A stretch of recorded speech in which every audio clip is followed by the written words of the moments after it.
ሰላም ታይረሳዕኹን ንሎማዓንቲ ድማ ሓሪፍ ዝበልክዋ ፊልም እየ ሒዘልኩም መፅእ ዘለኹ እዚ ፊልም ዝቅድሚ ምጅማርኩም ላይክ ከምኡውን ሰብስክራይብ ምግባር የትረስዑ እናበልኩ ናብ ፊልምና ከስግረኩም ፊልምና ክጅምር ከሎ ሓደ ባላኖር ዝተባሃለ ናይ ቢዝነስ ሰብ እናርአየና እዩ ኣብዚ ሕዚ ሰዓት እውን ባላኖር ምስ ዝኾነ ዓሚሉ ቴክስት ክፀሓሓፍ ከሎ ንርኢ እቲ ዝፀሓሓፎ ዘሎ ሰብኣይ ድማ ንባላኖር ናይ ህይወት ታሪኽካ ፀሓፈለይ ይብሎ ባላኖር እውን ብዛዕባ ናይ ባዕሉ ናይ ህይወት ታሪኽ ፅሕፈሉ ይጅምር ባላኖር ዝተወለደ ኣብ ዝኾነት ንእሽተን ናይ ህንዲ ገጠር ዝኾነት ቦታ እዩ ኣብ ትምህርቱ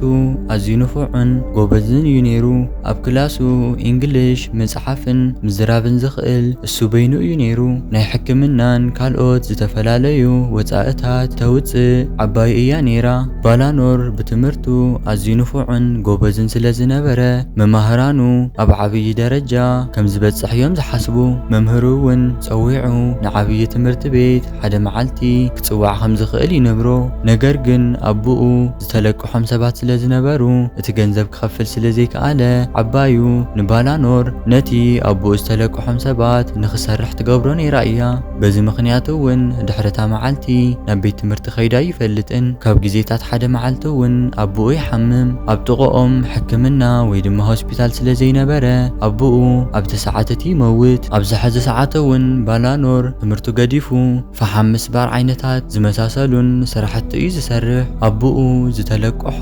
ሰብኣይ ወዲ ዝኾነ ኣሹካ ናብቲ ገጠር ይመፅእ ኣሺክ ማለት እቲ ባላኖር ዝሰርሐሉ ዘሎ ሰብኣይ ወዱ ማለት እዩ ባላኖር እውን ናብ ዓባዩ ብምኻድ ንዓባዩ ሽፎር ክኸውን ከም ዝደሊ ነግራ ዓባዩ እውን መንጃ ፍቃድ ከም ዘድልዮ ትነግሮ ባላኖር እውን ሓደ መዓልቲ ከም ዝኸፍላን እቲ ናይ መንጃ ፍቃድ መውፅእ ትምህርቲ ከፊላ ንኽተምሮ ይሓታ ዓባዩ እውን ሰሪሑ ክኸፍለኒ ኢላ ስለ ዝሓሰበት እሺ ትብሎ ድሕሪ ግዜያት እውን ቀስ ብቀስ መኪና ምዝዋር ይለማመድ ድሕሪኡ እውን መንጃ ፍቃድ ምስ ኣውፅአ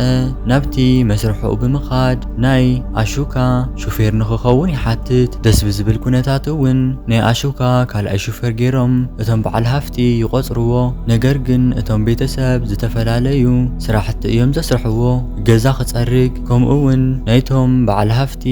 እግሪ ክሓፅብ ከም ባርያ እናንከራተትዎ እዮም ምንም ዓይነት ቅርሺ እውን ይህብዎን መዓልቲ ሙሉእ ከምዚ ኢሉ ምስ ሰርሐ ደሓር ምሸት ናብ ምድቃሱ እዩ ብኻሊእ ወገን ከዓ ናይ ኣሹ በዓል ገዝኡ ዝኾነት ፒንክ ንፋለት ፒንክ ዶክተር ክትከውን ከላ ምስ ኣሹኩ እውን ሓሪፍ ግዜ እናሕለፉ እዮም ናይ ኣሹካ ቤተሰብ እውን ብሓደ ፖለቲካ ምክንያት ፀገም የጋጥሞም እና ኣሹኩ እውን ግብርን ዘይምኽፋል ነቶም ፖለቲከኛታት ጉቦ ንበሃብ ናብ ዲሊ ከተማ ንምኻድ ይውስኑ ከም ዕድል ኮይኑ እውን ባላኖር ናብ ዲሊ ከተማ ሹፌሮም ኮይኑ ተመሪፁ እዩ ባላኖር ናብ ዲሊ ንምኻድ ሕልሚ ነይርዎ እዩ ናብ ዲሊ ንምኻድ እውን ንባዕሉ ሓደ ነገራት ይሕዝ ሓደ መዓልቲ እውን ንኒ ፒንክ ሻህ እናቕረበለን እናሃለወ ርእሱ ይሓክኽ ፒንክ እውን ከምዚ ይግበር ተናዲዳ ትዛረቦ ባላኖር እውን ንርእሱ ክንከባኸብ ከም ዘለዎ ይመሃር ናብ ዕዳጋ ብምኻድ እውን ናይ ስኒ ሳሙናን ብሩሽን ይገዝእ ሓደሽቲ ክዳውንቲ እውን ይገዝእ ኣብ ቅድሚ ሰብ ምሕኻኽ ነውሪ ምዃኑ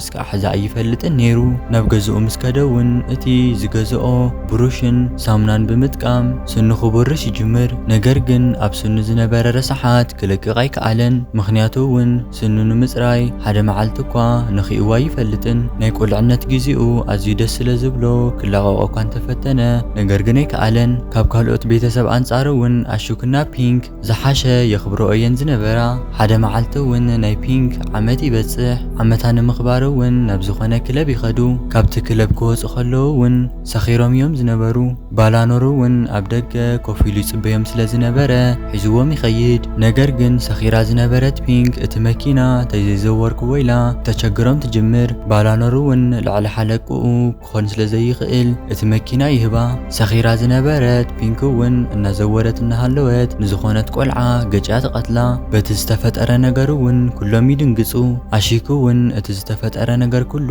ናብ ኣቡኡ ብምድዋል ነቡኡ ይነግሮ ድሕሪ ግዜያት እውን እቲ ቤተሰብ ንባላኖር ክንከባኸብዎ ይጅምሩ ካብኡ እውን ንባላኖር ብምፅዋዕ ዝኾነ ሰነድ ንኽፍርም ይህብዎ እቲ ሰነድ እውን ዘርኢ እቲ መኪና ዝዝውር ዝነበረ ባላኖር ምዃኑን ነታ ንእሽተን ቆልዓ ገጭ ዝቀተላ እሱ ምዃኑን እዩ እዚ ሰነድ ተዘይፈሪሙ እውን ንዓባዩ ከም ዝቀትልዋ ይፈራርሕዎ አሺክ ብምምጻእ እውን እቲ ዝተፈጠረ ነገር አባላኖር ምስባብ ጽቡቕ ነገር ከም ዘይኮነ ይዛረብ ነገር ግን ልዕሊ ኣቦኡ ክኸውን ስለ ዘይኽእል ስቕ ይብል ድሕሪታ መዓልቲ እቲኣ እውን ባላኖር ከምኡ ዓይነት ደኽታም ሰባት ኣብዛ ህይወት እዚኣ ብዙሕ ዕድል ከም ዘይብሎም ይርዳእ እታ ተገጫ ዝሞተት ቆልዓ እኳ ጓል ደኽታም ስለ ዝነበረት ምርመራ ብዙሕ ኣይተረኣየን በዚ ምኽንያቱ እውን ባላኖር ምንም ዓይነት ምርመራ ኣይተገበረሉን እታ ቆልዓ ብምግጫያ ምንም ዓይነት ክሲ ከም ዘይተኸፈተን ማንም ናብ ፖሊስ ከም ዘይከደን በዚ ምኽንያቱ እውን ባላኖር ከም ዘይእሰር ይንገሮ ባላኖር እውን ነቲ በዓል ሃፍቲ ንምምስጋን እውን ኣብ እግሩ ወዲቑ ከመስግኖ ከሎ ነገር ግን እቲ በዓል ሃፍቲ ብእግሩ ይረግጾ ካብኡ እውን እቲ በዓል ሃፍቲ ከምዚ ዓይነት ሰባት መቕባጥ ከም ዘየድሊ ብምዝራብ ከንቋሽሾ ይጅምር ባላኖር እውን ኣብዚ ሰዓት እቶም በዓል ሃፍቲ ኣብ ዝደለይዎ ሰዓት ኣውፂኦም ክድርብይዎ ከም ዝኽእሉ ይፈልጥ ኣብቲ ገዛ ንእሽተን ዝሓዘነትሉ ፒንኪያ ዝነበረት ፒንክ እውን በቲ ናይ ሰብኣይ ዝገበሮ ነገር ብጣዕሚ ትናደድ ካብታ መዓልቲ ንድሓር እውን ነቶም ሰራሕተኛታት ከም ሰብ ከም ዘይርእይዎም ትግንዘብ ካብኡ እውን ኣሻግ ገዲፋ ናብ ኒውዮርክ ምለስ ብመኪና ባላኖር የፋንያ ንባላኖር ዝተወሰነ ገንዘብ እሞ ትህቦ እሱ እውን ካብዚ ስቃይ ህይወት ንኸምልጥ ተዛሪባቶ ትኸይድ ብተወሳኺ እውን ንኣሻክ ንኽንከባኸቦ ትነግሮ ኣብቲ ድሓር እውን ባላኖር ንኣሻክ ፒንክ ከም ዝኸደት ይነግሮ ኣሻክ እውን ብንዴት ንባላኖር ብፅፍዒት ይወቕዖ እቲ እውን ባላኖር እዚ ስቃዩ መሪርዎ ስለ ዝነበረ ንኣሸክ ደፊኡ የውድቆ ፒንክ ስለዘየላ እውን ባላኖር ንኣሻክ ዝተኻእሎ መጠን እናተንከባኸቦ እዩ ኣሺክ እውን ድሕሪ ግዜያት ሰካራም እናኾነ ይመጽእ ባላኖር እውን ብዝተኻእለ ዓቕሚ እናተንከባኸቦ እዩ በዚ ምኽንያቱ እውን ምስ ኣሺክ እናተቐራረቡ እዮም ምስ ቤተሰቡ ክኾን ከሎ ግን ከም ሓሽከር እዩ ዝሪኦ ድሕሪ ግዜያት እውን ባላኖር ብዛዕባ ባዕሉ ክጭነቕ ከም ዘለዎ ይሓስብ በዚ ህይወት እዚ እውን ክቕጽል ከም ዘይብሉ ይኣምን ከመይ ገይሩ እውን ካብዚ ህይወት እዚ ክወፅእ ከም ዝኽእል ክሓስብ ይጅምር ንኣሸክ እውን ካሊእ ሹፌር ክቆፅሩሉ ስለ ዝኾኑ ዓብዪ ውሳነ ክውስን ከም ዘለዎ ይግንዘብ እንታይ ክገብር ከም ዘለዎ እውን ክሓስብ ይጅምር ኣብ ድሓር እውን ኣብ ቤንዚል ክግዛእ ከሎ ቅርሺ እናትረፈ እቲ መኪና ከዓ ከም ታክሲ እናተጠቐመ እንተሰርሐ እኳ ነገር ግን ብዙሕ ትርፊ ይረኸበን ሓደ መዓልቲ እውን ዓባዩ ነቲ ንእሽተን ሓዉ ሹፌርነት ከምህሮ ኢላ ናብኡ ትልእኾ ምስኡ እውን ደብዳቤ ሊኢኻ ህሉ እያ እቲ ደብዳቤ ከፊቱ ከንብቦ ከሎ እውን